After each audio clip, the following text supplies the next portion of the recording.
Olá, bem-vinda e bem-vindo a mais um Bom Dia Fim do Mundo gravado diretamente da TV PUC em São Paulo. Eu sou Ricardo Terto e neste podcast a gente traz conversas que buscam transformar a apatia em inquietação, sem derrotismo, mas também sem negacionismo.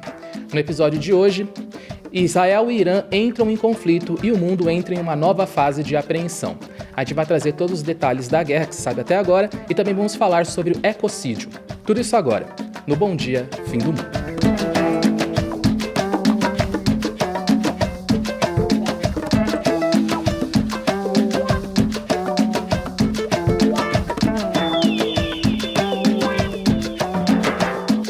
Bom, e como sempre, antes de mais nada, deixa eu começar cumprimentando aqui as minhas colegas de bancada. Primeiro, Giovana Girardi. Bom dia, Giovana. Bom dia, Terto. Bom dia, Marina. Oi, pessoal. E Marina Amaral, bom dia. Bom dia, Terto. Bom dia, Gi. Bom dia, pessoal. Eu já volto com a Giovana e com a Marina, mas antes fica sempre aquele convite para você seguir e assinar este podcast onde você estiver e também ajudar a melhorar o engajamento do Bom Dia Fim do Mundo nas plataformas. Você pode dar 5 estrelas se estiver nos escutando no Spotify ou na Apple, ou deixar um comentário bem bacana pra gente lá no YouTube, além de compartilhar o programa nas suas redes sociais. Agora que eu já passei o nosso recado, bora para o primeiro bloco do programa, logo depois da vinheta. Bom, vamos começar então aqui o primeiro bloco. E é isso, gente. O assunto do programa não poderia ser outro, né? Mais uma vez escala o conflito no Oriente Médio, com ataques iniciados por Israel contra o Irã, numa tese de ataque preventivo, né? E claro que trouxe uma resposta do Irã, que depois trouxe uma retaliação de Israel, enquanto isso a gente vê aí bombas e drones sobrevoando Tel Aviv e Teherã. Com imagens que são francamente apocalípticas, né? De chuva, de bombas nas cidades, assim. A gente não tem ideia de onde isso vai parar, certamente é um momento de apreensão aí para o mundo todo, todos os olhos estão voltados para isso, mas, Marina, acho que para a gente começar, é importante a gente entender que tipo de informações a gente tem até agora, até essa terça em que a gente está gravando esse episódio. Oi, Terto. Bom, nesta terça estamos no 5º dia de conflito Israel-Irã, que começou na sexta-feira passada com o bombardeio israelense ao território iraniano.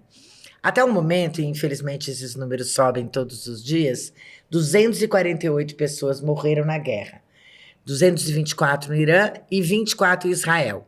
No Irã, além da maioria dos civis que pagaram o pato sem ter nada a ver com isso, Israel também escolheu alvos, né, pessoas, como militares de alta patente e cientistas ligados ao programa nuclear iraniano.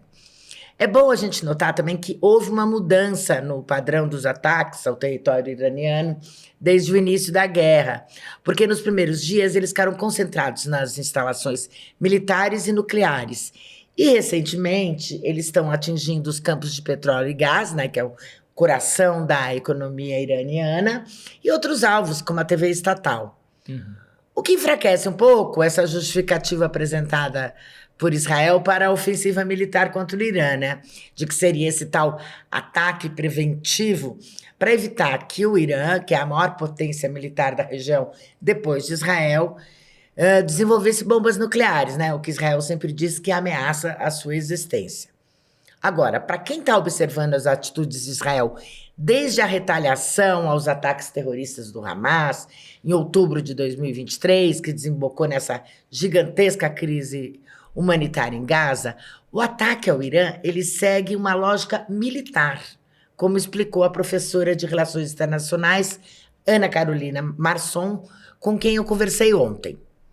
O que ela diz, aspas, o que a gente percebe é que esse ataque de Israel já devia estar planejado e o Netanyahu só estava esperando o melhor momento, porque primeiro estava bombardeando Gaza, depois o Líbano, também está sempre envolvido nessa questão do Iêmen com os Houthis, o grupo que é apoiado pelo Irã, e aí agora diretamente o Irã. Netanyahu, como chefe de Estado, tem uma clara agenda de, nas palavras dele, estabilizar a região, o que na cabeça dele significa desestabilizar grupos e outros países que ele considera como ameaça à segurança de Israel. E por que esse seria o melhor momento? Bom, vocês já devem ter lido, né? Se falou bastante, que umas semanas antes dos ataques de Israel, a Agência Internacional de Energia Atômica divulgou um relatório trimestral, como ela sempre faz, e ali constava que o Irã já tinha conseguido acumular o urânio enriquecido a 60%, né? Então ele está a um passo técnico razoavelmente simples para chegar no enriquecimento de 90%, que é o teor usado nas armas nucleares. Então, isso ainda teve uma relevância ainda maior, né? Porque eles disseram, a mesma agência disse que não teria como garantir que o programa nuclear iraniano continuava com fins pacíficos, bem no momento em que o presidente americano, Donald Trump, estava em negociações nucleares com o Irã. Que agora, claro, estão suspensas, né? Não vai conseguir fazer negociações durante a guerra. E o Trump, na época, ele chegou a ameaçar retoricamente o Irã. Não sei se vocês lembram, dizendo que ele poderia bombardear o país, né? Até agora, não está claro o grau de envolvimento dos Estados Unidos na decisão de Israel de deflagrar a guerra contra o Irã. O governo Trump, como sempre, é contraditório. Vou citar a professora Ana Carolina mais uma vez. Abre aspas. Vamos lembrar que depois do ataque de Israel ao Irã, o Marco Rubio, o secretário de Estado, falou que os Estados Unidos não tinham nenhuma participação no conflito. Só para ser desmentido momentos depois pelo próprio presidente Trump, que por meio de um tweet afirmou que sabia que haveria o ataque e mais, que ele tinha dado 60 dias para o Irã aceitar o acordo nuclear proposto pelos Estados Unidos e aquele era o 61º. Então, com essas declarações bastante contraditórias, não temos como saber qual é o real posicionamento de Donald Trump. O que a gente sabe é que o Irã pode vir a construir uma bomba nuclear, mas Israel já tem bombas nucleares. Esse fato ele é muito omitido, né?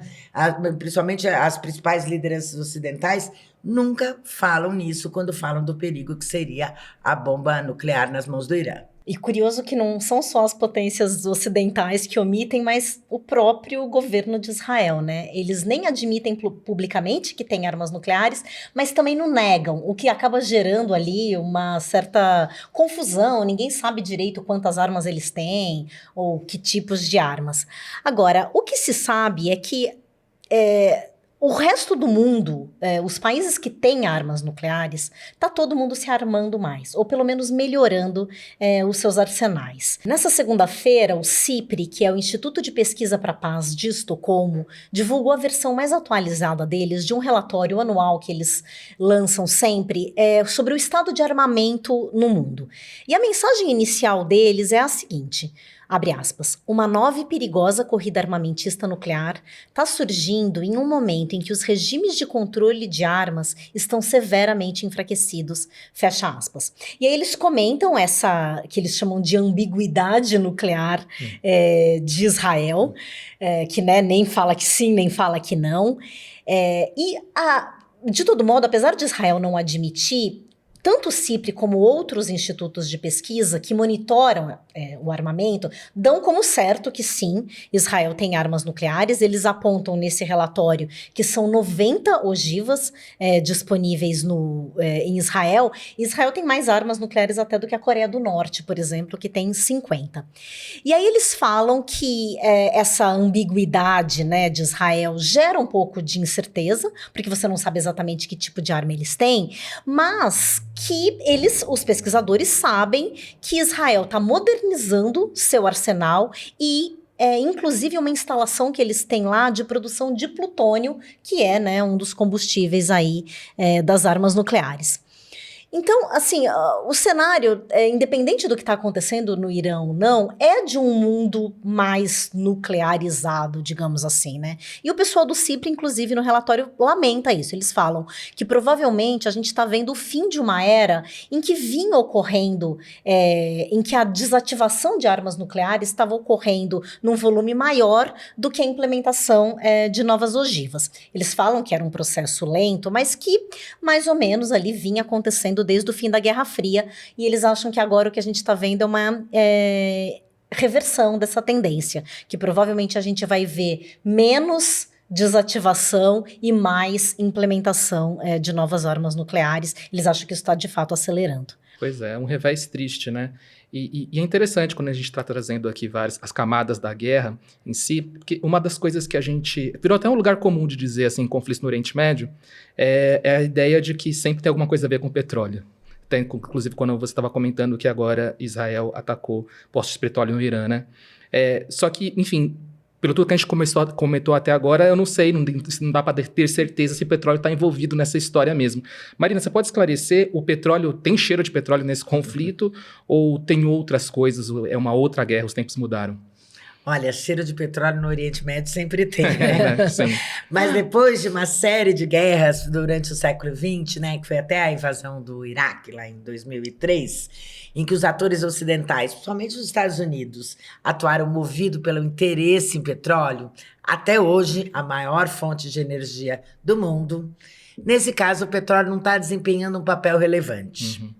Tanto é que a gente vê que, pelo menos até o momento, não há reflexos significativos no preço do petróleo, né? Subiu um pouco, depois caiu um pouco, ao contrário do que aconteceu nas crises anteriores. Você tem 1973, né, que foi a primeira, que foi Yom Kippur, quando os árabes e os israelenses entraram em conflito por causa do Canal de Suez, né, que os Estados Unidos apoiou Israel. Você teve a Revolução Iraniana em 79 e nos anos 90 a Guerra do Golfo, né, com a ofensiva dos Estados Unidos.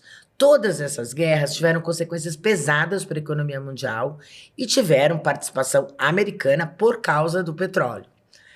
Muita coisa mudou de lá para cá, a começar por uma dependência menor dos Estados Unidos do petróleo do Oriente Médio. Hoje, os Estados Unidos são o maior produtor de petróleo do mundo, né? E querem continuar a ser, com o dito trampista do drill, baby drill, né? E o maior comprador do petróleo iraniano é a China, que burla as sanções impostas ao país e compra 80% do total exportado pelo Irã. Por isso eu perguntei até para a professora Ana Carolina Marçom, por que nesse cenário, né, sem ser a questão do petróleo, Israel continua a ser uma peça-chave na política externa americana. Eu vou citar um trechinho da resposta dela. Abre aspas. Nós sabemos que existe uma construção identitária dos Estados Unidos em relação ao Oriente, chamado Oriente, em que eles colocam todos os países dentro da mesma cesta, e que tudo que não está de acordo com os padrões deles é visto como contrário, como barbárie. Israel, que é um país que tem características mais similares, mais ocidentalizadas, serve como contraponto para os Estados Unidos nesse mar de países árabes e muçulmanos. Apoiar Israel é uma forma de manter um pezinho na região que eles consideram extremamente complicada, e por saber que Israel precisa muito do apoio dos Estados Unidos, eles sabem que podem contar com essa aliança. Isso se estende a outros países europeus, como o Reino Unido, que sempre apoiaram Israel, demorando inclusive a criticar o genocídio em Gaza, né? Ou limpeza étnica, como diz o secretário-geral da ONU, o Antônio Guterres. Aliás, como comentou a professora Ana Carolina, embora Israel tenha expandido a violência no ataque ao Irã, isso acabou tirando Gaza dos holofotes, justamente quando a Europa estava pressionando Israel por esse motivo. Pois é, bem quando estava ganhando visibilidade essa crise humanitária, que é... Literalmente você tem pessoas morrendo de fome porque eles não estão deixando chegar ajuda como alimentos ali e estão matando os palestinos de fome, né? Um dos movimentos, isso acontece logo agora, né? Que a gente tinha visto até envolver o Brasil, porque teve aquela coalizão, né, aquela flotilha da liberdade, que era aquele barquinho que tinha até o brasileiro Thiago Ávila lá tentando levar de um modo simbólico alimentos, mas mais para alertar sobre a crise humanitária. E uma coisa que me chamou a atenção é que esse barco tinha também aquela ativista sueca Greta Thunberg. E por meio dela, eu acho que ela pôs luz no fato de que todas as crises estão muito interligadas, né? A gente conhece mais a Greta pelas manifestações que ela faz já há alguns anos, pedindo para que governos e empresas ajam contra as mudanças climáticas. E aí até perguntaram para ela, né? Por que você está aqui agora? Seu negócio não é clima?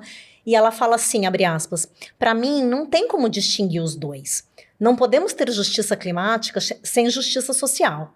A razão pela qual eu sou uma ativista climática não é porque eu quero proteger árvores. Eu sou uma ativista climática porque me importo com o bem-estar humano e planetário. E esses dois aspectos estão extremamente interligados, fecha aspas. Então, assim, o petróleo pode até não ser a motivação da disputa atual, mas com certeza ele alimenta a guerra, né? No mínimo ali, alimentando tanques, navios, aviões. E a gente nem pensa, mas isso acaba respingando até aqui no Brasil. Foi feito um levantamento no no ano passado por uma organização chamada Oil Change International, e eles viram que tem 5 grandes fornecedores de petróleo hoje para Israel, petróleo cru, e o Brasil é um deles. Cerca de 9% do petróleo que eles importam para abastecer os tanques vem aqui do Brasil. E não foi à toa que isso acabou, né, caindo aqui na cobrança das organizações sociais brasileiras. O Observatório do Clima divulgou uma carta endereçada para o presidente Lula, porque ele mesmo, né, tinha acusado Israel de cometer um genocídio em Gaza. Então eles falam, para de vender petróleo para Israel. E aí eles falam assim, abre aspas, o petróleo que polui o planeta também ajuda a causar o massacre ao povo da Palestina. E aí eles vão na mesma linha da Greta e ainda complementam assim, não existe justiça climática sem proteção aos direitos humanos. E essa frase seguinte me pegou bem. Uma comunidade internacional incapaz de parar uma limpeza étnica acontecendo em tempo real diante dos nossos olhos não será tão pouco capaz de lidar com a crise do clima. Pois é. E é curioso, porque na verdade esse é o tema do Bom Dia Fim do Mundo. O tema geral do Bom Dia Fim do Mundo é esse, né? Como todas as crises acabam convergindo com a crise climática, né? Exato. E nessa toada, no segundo bloco, a gente vai falar sobre o ecocídio como armas de guerra. Mas primeiro a gente vai para a trombeta da semana, logo depois da vinheta.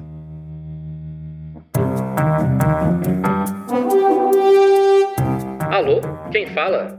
É a trombeta da semana trazendo o seu trombeteiro mais frequente, o presidente dos Estados Unidos, Donald Trump.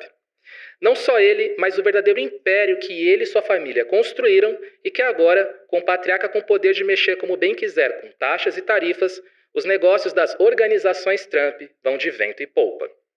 O mais novo empreendimento dessa turma é o Trumpfone. Sim, uma marca de smartphone de Trump. O telefone chamado de T1 vai custar cerca de $500 e a promessa é que seja um aparelho totalmente fabricado nos Estados Unidos. Bom, talvez a etiqueta de preço realmente seja fabricada lá, mas vende quem pode, acredita quem quer acreditar.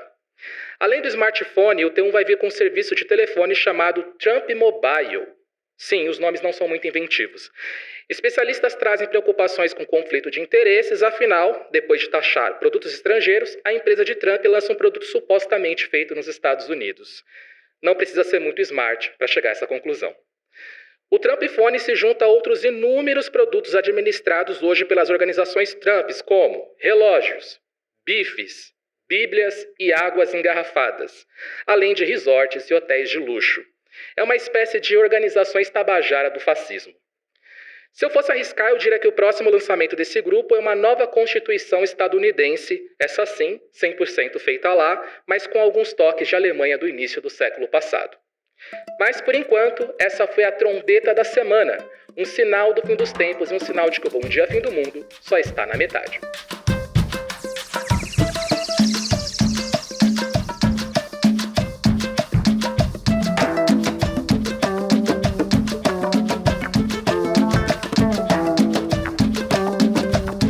Por falar em trombeta, um outro sinal do fim dos tempos é a forma como as bets estão tomando conta de tudo no Brasil, destruindo vidas pelo caminho, tendo uma atuação um tanto quanto duvidosa. A Pública quer investigar o império das bets e para isso precisa da sua ajuda. Você pode apoiar essa campanha sendo um apoiador, acessando apoie.apublica.org e sendo um apoiador mensal ou também fazendo um pix agora mesmo para contato@apublica.org. O seu apoio vale mais do que qualquer aposta. Vamos então agora para o segundo bloco do programa. Bom, Giovana, essa guerra aí ela tem inúmeras camadas de destruição, né? E uma que nem sempre é comentada é o ecocídio. Na verdade, eu mesmo nunca tinha ouvido falar, né, nessa expressão.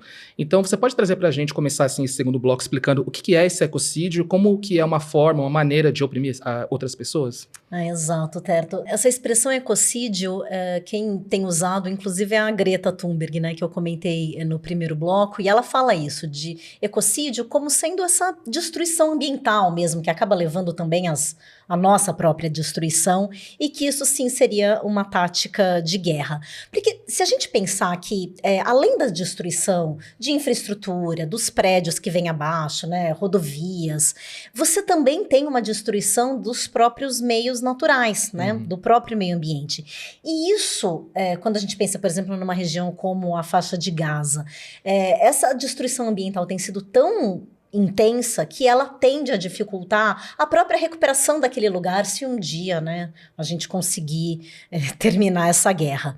Eu comentei um pouco disso na minha coluna que eu tenho na Pública na semana passada, e a gente vai até compartilhar o link aqui com vocês, porque tem vários dados que mostram como os recursos naturais ali da região de Gaza estão sendo aniquilados. Imagens de satélite que foram feitas no comecinho desse ano, quando teve um breve cessar-fogo, conseguiram observar que 80% das árvores de Gaza já tinham sido derrubadas, tinham sido destruídas. Realmente, assim, quando você olha pelo satélite, Gaza era até meio verdinha, assim, porque tinha bastante cobertura vegetal. E hoje não tem mais nada disso. A maior parte dessas derrubadas por causa dos bombardeios, claro, mas também uma coisa cruel é que os próprios moradores começaram a derrubar as árvores que restavam para fazer lenha, porque, né, eles estão sem energia, eles estão sem sistema de aquecimento. Em junho do ano passado, o Programa Ambiental da ONU, a UNEP, tinha divulgado um relatório de 50 páginas com informações meio preliminares ali dos danos ambientais que já estavam sendo vistos em Gaza. E, gente, são 50 páginas de puro terror, assim, porque eles mostram danos extensos e interconectados na água, no solo, no ar, na biodiversidade, e tudo isso acaba agravando a crise humanitária. Por exemplo, né, essa derrubada de árvores que eu comentei. Então, isso, né, na hora que, imagina, cai uma árvore com uma bomba, sobe raiz, aquilo revira todo o solo, né? E esse solo revirado, junto com esse uso de maquinário pesado militar, que tá ali passando por Gaza o tempo todo, isso, por exemplo, impacta a fertilidade desse solo, né? Se um dia você pensar em plantar alguma coisa ali de novo, e aí você não tendo mais essa fertilidade, você aumenta também o risco de desertificação. E é uma região já que a gente sabe, né, que é muito seca, que, enfim, é bastante árida. Bom, teve instalações de tratamento de água e esgoto danificados. Eles falaram que tem 130 mil metros cúbicos de esgoto hoje sem tratamento sendo jogado direto no Mediterrâneo. Afetou também sistemas de gestão de resíduos. E outra coisa, né, que em termos de contaminação, você pensa, lá naquela região tinha edifícios muito antigos. Então, quando eles são derrubados, você expõe, por exemplo, amianto, né, que é uma coisa que já não se usa mais hoje, mas que antigamente usava. Chumbo, que é outra coisa super tóxica. Elementos materiais químicos que tem em painéis solares, como cádmio. Isso tudo contamina água, contamina solo, contamina tudo. E aí tem também a relação direta entre guerras e a crise climática, porque as próprias instalações militares, a própria guerra emite gás carbônico.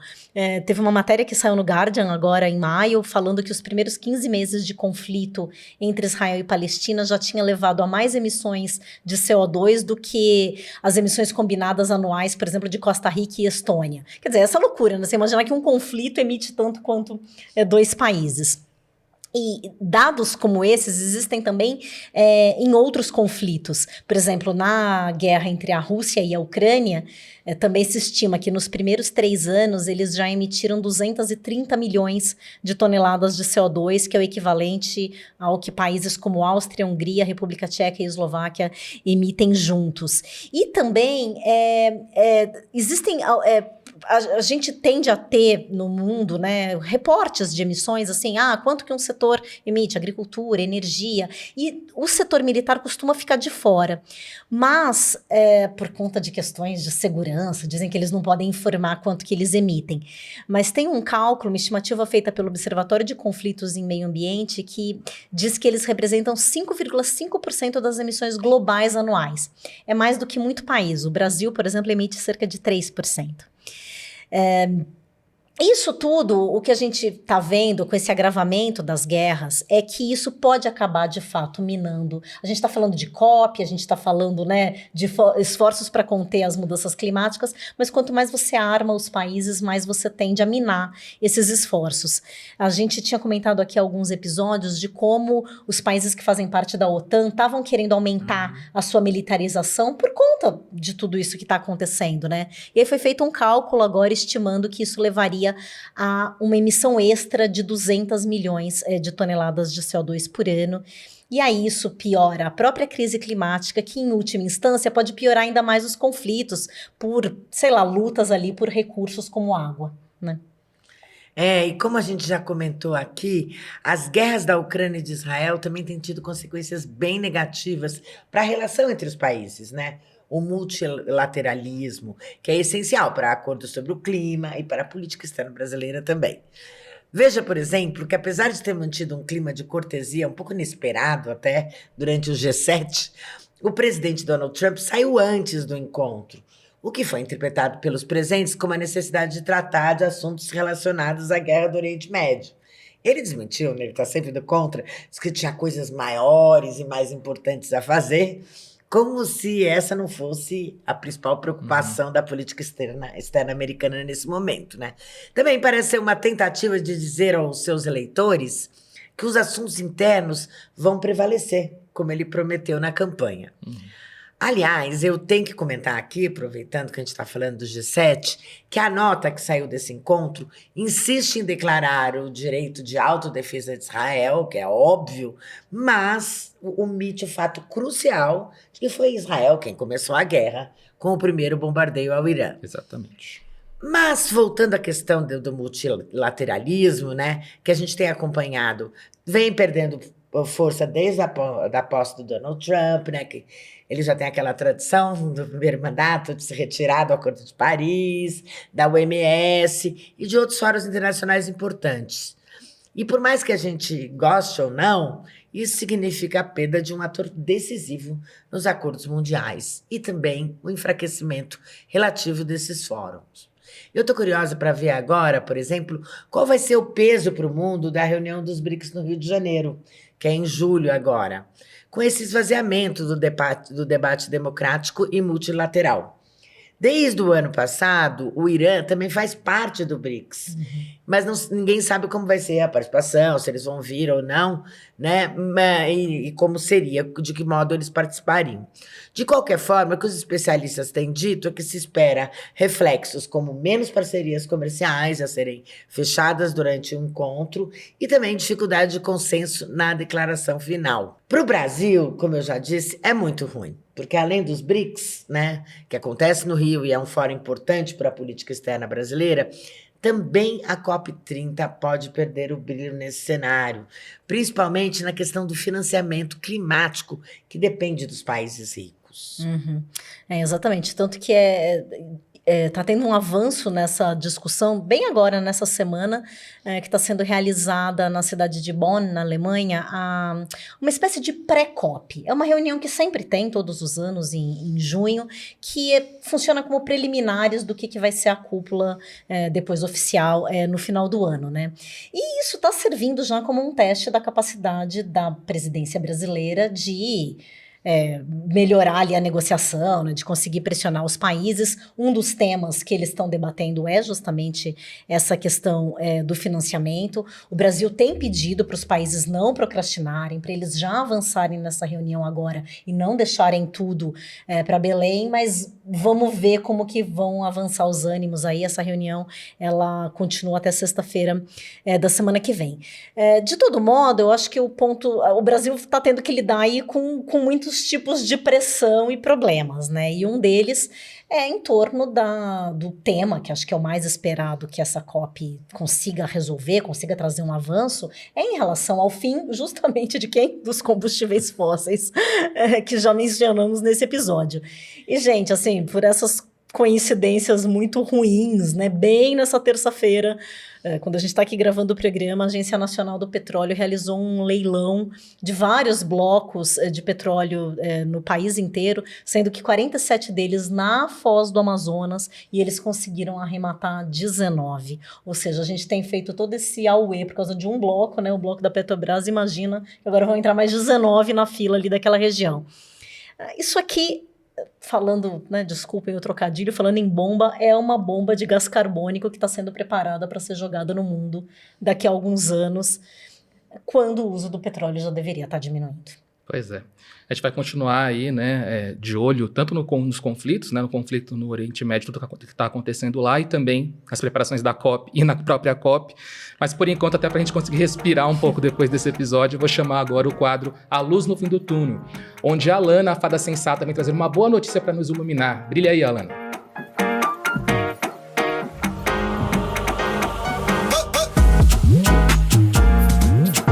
imaginou entrar numa escola indígena, ribeirinha ou quilombola e se deparar com os estudantes comendo farinha de mandioca, açaí, pirarucu, entre outros alimentos tradicionais produzidos pelas próprias famílias? Nada mais natural, né? Mas que até então passava muito distante da merenda escolar. Garantir que essa seja a realidade das escolas de todo o país é o objetivo da Mesa de Diálogos Permanente Catrapovos Brasil. Com a coordenação do Ministério Público Federal, a mesa busca viabilizar a compra de alimentos produzidos pelas comunidades tradicionais para alimentação escolar. Em 2024, mais de 20 mil alunos de comunidades espalhadas pelo Amazonas foram beneficiados pela política. No ano mais quente da história, durante a seca intensa que se abateu sobre a região, foi essa medida que evitou o estado de segurança alimentar e hídrica nessas escolas. As informações são do Colabora e do Ministério Público Federal.